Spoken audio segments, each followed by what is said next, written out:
You will never learn from people if we always tap dance around the truth. Everything I didn't want to do is what got me to where I'm at today. So one big thing is the accountability mirror. You have to start with yourself. So what happened in my life was we start to get, I call it like the rucksack. A rucksack is a pack that you carry in the military and you put all your stuff in it. Your radios, your food, your water, all that stuff you have to carry in the military. That's your rucksack. It's a backpack pretty much. As you're growing up, we all have a backpack. Most of ours, hopefully, is empty, and what we put in it is all the crap we go through in life.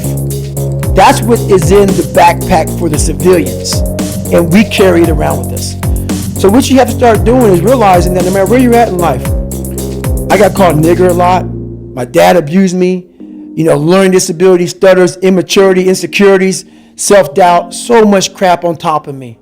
So much stuff. I lied a lot to create friends. So much stuff was in my backpack. No one's coming back to help me. So it starts with that person in that mirror.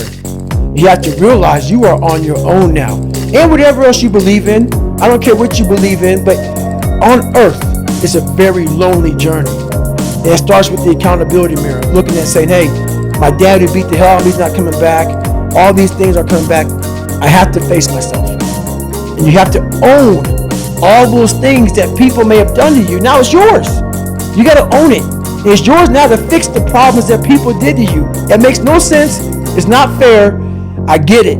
But if you live in that woe is me mentality of guess what? My dad did this to me. My mom did this to me. People who bullied did this to me. You're going to always live right there. You have to figure out ways to move forward because you're not coming back. I worked myself so hard that I turned a person this fucked up into this motherfucker right here. Not off of reading a fucking book off a theorist.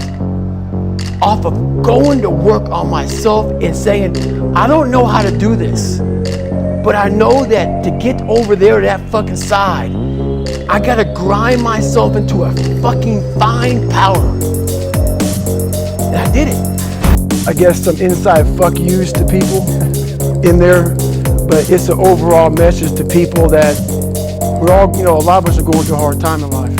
Some people have been bullied, some people are just stressed out, some people are insecure, some people are fat and overweight, and the world puts a lot of this shit in your mind.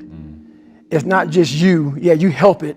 And my whole thing is about, I had to develop a mindset that was indestructible. I had to armor plate my mind. And it's about what you're saying to yourself, but it also comes with work. So whenever I was getting beat down, physically, mentally, spiritually, whatever I was going through, just saying, I would put, you can't hurt me. You can't hurt me just became a message I would say to myself. And that's just kind of where it comes from. What I find so interesting is your concept of the governor. That basically, I have the chills, that an expert is somebody who's going to tell you what your limits are, rather than the person that's out there practicing getting you beyond the limits. So what is the governor and how do we strip it out of our lives? I believe that most human beings are only living at about 40% of their capability. So the mind has a governor, like a car. If you're driving a car and the car has a governor on it, the car may say 130 miles an hour, but the governor is set for 91. Once that governor sets in, you get to 91, that car starts doing this. The car wants to go. The car wants to go, but that fucking factory said, we're not going past 91. We have a factory, a nice governor in our brain, and it's a survival mechanism. It protects us from pain and suffering. The second we feel that shit, our mind says, oh no, this isn't fun. We should back off. We should sit down, find something more comfortable. And there's something about the mind. The mind has a tactical advantage over you at all times. At all times of your life, the mind has a tactical advantage over you. Why is that? It knows what you're afraid of. It knows your insecurities. It knows your deep, dark lies. And it starts to push you away from that shit. It pushes you in a direction that is comfortable. The mind controls everything. So what I realized was that when I was growing up and I was 300 pounds and I got all fat and I got all insecure, I realized that my mind kept taking me in this direction. When things got uncomfortable for me, when I was facing my insecurities, I was facing my fears, my mind said, oh no, we got the tactical advantage. We need to get you, separate you from this feeling of your life. It's all about feelings. We want the happy feeling. We don't want that feeling of this sucks. Why am I here? And you don't have any, so you can't answer those questions, so you leave. I started realizing that if in that moment you can answer those fucked up questions and you are now in charge of your brain versus your brain ruling you, that's where all that stuff comes from. So the 40% rule is all of that. You get to 40%, your brain says, we're done. Let's roll, man. This is starting to get painful. This is uncomfortable. So you sit down. You have to figure out ways, and everybody's different. That's how the book kind of talks about, like we all have these things about, 5 steps to this and 4 steps to this. It's a lot more than that. That's all bullshit. It's a practice that you have to, it's a habit. So if you know that at 40%, I'm feeling pain. At 40% I'm feeling pain. That's where the 40% rule kicks in. Now it starts. Okay, I'm feeling pain. My mind's saying all this shit to me. It's saying get out of here, run, flee. The fight or flight kicks in.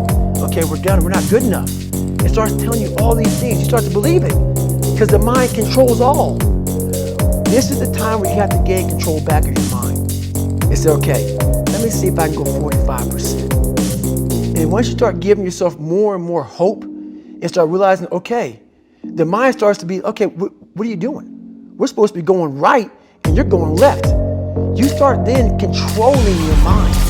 Start finding more in yourself. And it goes from 40% to a lot further than that. But that's the start of it though. Get to the spot where your mind is saying stop. Wherever that is, you gotta get there first. And then that's when that shit starts to work for you.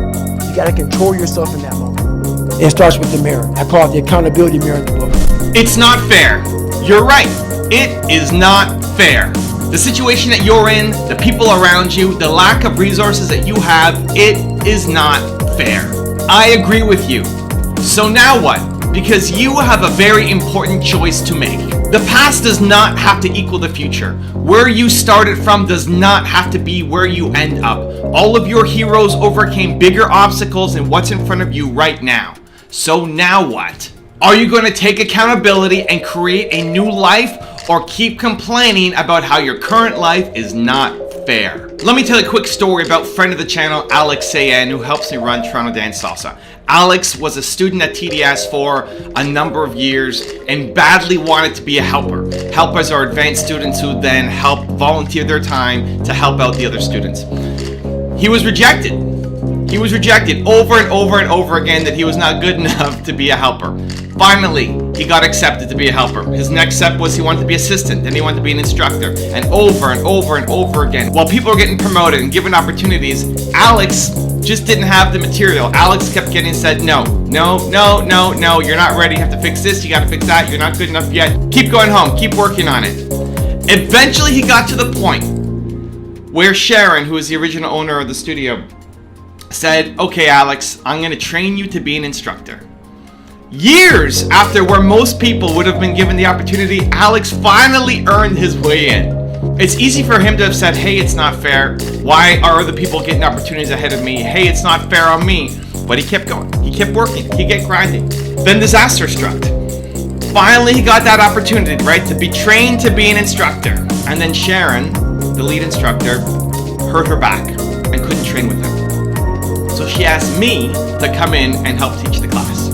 There's a problem though. You can't have 2 guys at the front of a class. I couldn't dance with Alex. That's not traditionally how classes are run. So Alex was defeated. Finally, he had worked so hard to get this opportunity, and then he realized, I'm gonna have to go back to just being on the sidelines because Evan's gonna come in and teach the class. Now, I didn't think Alex was ready. I had known him for a number of years. I didn't think he was responsible enough. I didn't think he had what it took. But because Sharon had made a deal with him, I decided I would honor that deal. And on the day that he came to pick me up to go to the studio, I said, Alex, we got 2 options. The class is happening tonight. Either I could run the class and do it and you can sit on the sidelines and watch, or you can run the class and I'll sit on the sidelines and I will guide and mentor you. You get to pick. but you have to decide right now, because we're driving to class and we're going to be there in 15 minutes. What do you want to do? And to my, not just surprise, but also admiration, he said, I want to do it. He wasn't quite ready to take on the whole class, but he said, I'm going to do it. And he went up and he did it. Was it amazing? No, but it was momentum. And he kept going. And now, fast forward to today, if you gave me a brand new salsa student and said, this person has to learn salsa and I wanted to have a fun time doing it, I would put money on Alex over anybody in the world to give them the best possible experience. I would. From a guy who I didn't believe would be a good instructor to now being the best in the world. How? Well, he had to overcome all of these things that weren't fair. He had to overcome growing up having super sweaty hands and not being able to touch a girl, so he never learned to dance until he became an adult. He had to overcome years of people passing him by, getting opportunities ahead of him because he wasn't good enough. He had to overcome waiting to get his chance to be trained to be an instructor, and then finally, here it is, it all happens. And it looks like the whole thing is gonna get ripped away from him because the woman who was training him couldn't teach anymore. And then he had one shot. And that's all it takes. You will get your one shot. You will get your one shot. If you keep going, you will get your one shot. If you take accountability, you will get your one shot. What do you do when you get your one shot, but you feel like you're not ready yet? Because that's the pivotal moment where you can decide, I'm going to fall back to the life that I had, or I'm going to step forward into a brave new world that I don't know how it exists yet. And I'm scared, and I'm not ready, but I'm going to take it. But if Alex told himself, it's not fair that all these things have happened to me, he would never got his one shot. It wouldn't happen. And so I'm going to give you 3 ways that you can make Alex's story your story. That you can make every success story, every person you look up to, their success story can be your story using this 3-step process. Here we go. Step number 1, get clear on what you want. What do you want? Make it super clear. You can't just want a better life. What does that look like? Get super clear on what it is that you are going after. Write it down. 1 sentence. Make it clear for yourself. Make it clear for the people around you. Make it clear for anybody who comes in contact with you. Say, hey, what do you want? This is what I want. I have absolute focus. And when people look at you and say, you're never going to do that, look at where you're coming from, that's okay, because you have direction. Right? The world gets out of the way for the person who knows what they want. You need to get clear on what you want. Get it down to 1 sentence. Step number 2 is study 3 people who've done it before. Study 3 people who have done exactly the thing that you want to do. Look at them. Look at how they started, right? Not how they're winning now. Amazing. Started. How did they get started? What were the obstacles they had to overcome? Because chances are they had to overcome a lot of obstacles. And in looking at their stories, it gives you 2 things. It gives you 1, motivation, to see where they came from to where they are now. That's motivation. And 2, it gives you tactics, gives you strategies, gives you ideas. You get to learn how they overcame those obstacles, that feeling of it's not fair, that feeling of I don't have the resources to help me go, and then boom, they go off and blow up. If Alex looked at Sharon, who started the school, Sharon started it as an adult. She didn't have dancing growing up. She started as an adult. She was the worst dancer of her friends when she started to learn. She was the worst. One of the first guys to dance with her left her in the middle of a song on the dance floor.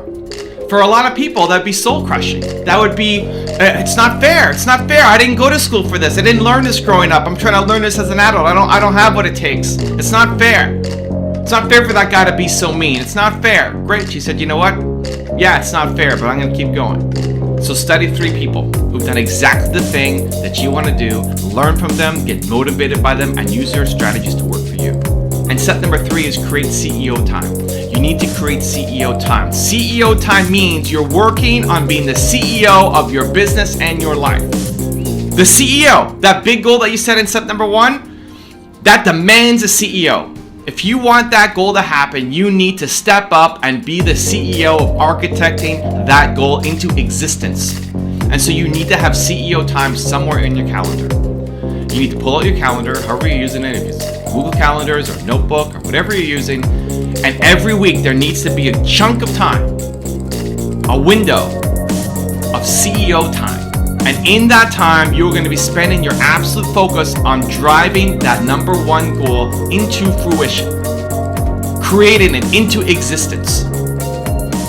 So when is that going to happen for you? Pull out your calendar and make it happen. If you're only spending half an hour a week on CEO time, well, your goal is going to come to you very slowly. Most of the world wakes up and has zero CEO time. You're just in reaction complaining mode. So half an hour is better than nothing. But can you spend 2 hours, 3 hours, 4 hours, more?